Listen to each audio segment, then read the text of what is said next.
గ్రద్ద 70 సంవత్సరాలు బ్రతుకుతుంది అని చెప్తారు. 40 సంవత్సరముల తర్వాత ఇక గ్రద్దకి ఆహారం తీసుకోగలిగిన శక్తి ఉండదు. ఎందుకంటే ఎక్కడో ఆకాశంలోంచి లక్ష్యాన్ని చూసి అతివేగంగా కిందకొచ్చి కోడి పిల్లని తన్నుకుపోవడానికి అలవాటు పడిపోయినటువంటి గ్రద్ద యొక్క ముక్కు వంగిపోతుంది. ఇలాగా వంగిపోయిన కారణం చేత అది కోడి పిల్లని కొట్టి పట్టగలిగిన శక్తి పోతుంది. కాలి గోళ్ళు బాగా పెరిగిపోయి ఆ కాలి వేళ్లకి తను ముక్కుతో కొట్టినటువంటి కోడిని పట్టుకుని ఆకాశంలోకి పైకెత్తగలిగిన శక్తి పోతుంది. పోతే అది కొంత పైకెత్తి బరువుకి వదిలిపెట్టేస్తుంది. పాదాలకి గోళ్ళకి శక్తి పోతుంది. రెక్కలలో ఈకలు ఎక్కువైపోయి బరువు అయిపోయి ఆ రెక్కలు అస్తమానం విప్పలేక గుండెలకి దగ్గరగా ఉంచుకోవడంలో రెక్కలు వేడికి గుండెకు అంటుకుపోతాయి. అంటుకుపోయి రెక్కలు అల్లార్చడంలో తగినంత అల్లార్చక అది తగిన పథంలో వేగంతో ప్రయాణించలేదు. అప్పుడు గ్రద్ద తనకి తానుగా 5 నెలలు శిక్ష వేసుకుంటుందిట. 150 రోజులు నావి కావనుకుంటుంది. ఒక పర్వత శిఖరం మీదకి వెళ్ళిపోయి మొట్టమొదట తన ముక్కుని పర్వత శిఖరంలో ఒక పెద్ద శిలని చూసి దానికేసి కొట్టుకుంటుంది. అదే పనిగా కొట్టుకుంటే ముక్కు బద్దలైపోతుంది.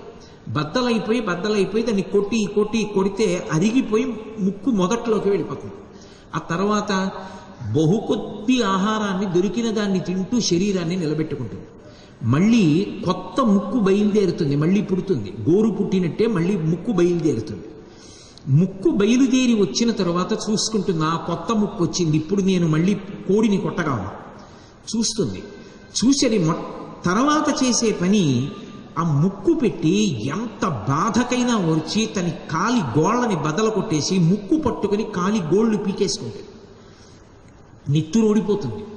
ఓడిపోయినా మళ్ళీ కొత్త గోళ్ళు వస్తాయి.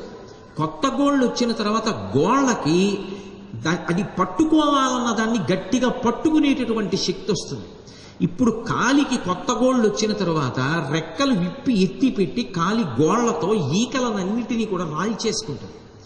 గుండెలకి పట్టిన ఈకల్ని రాల్చేసుకుంటున్నప్పుడు గుండెకి గోళ్ళు చీల్చుకుని ఒక్కొక్కసారి రక్తస్రావం అవుతుంది, పెద్ద పెద్ద చారికలు పడతాయి, సహిస్తుంది.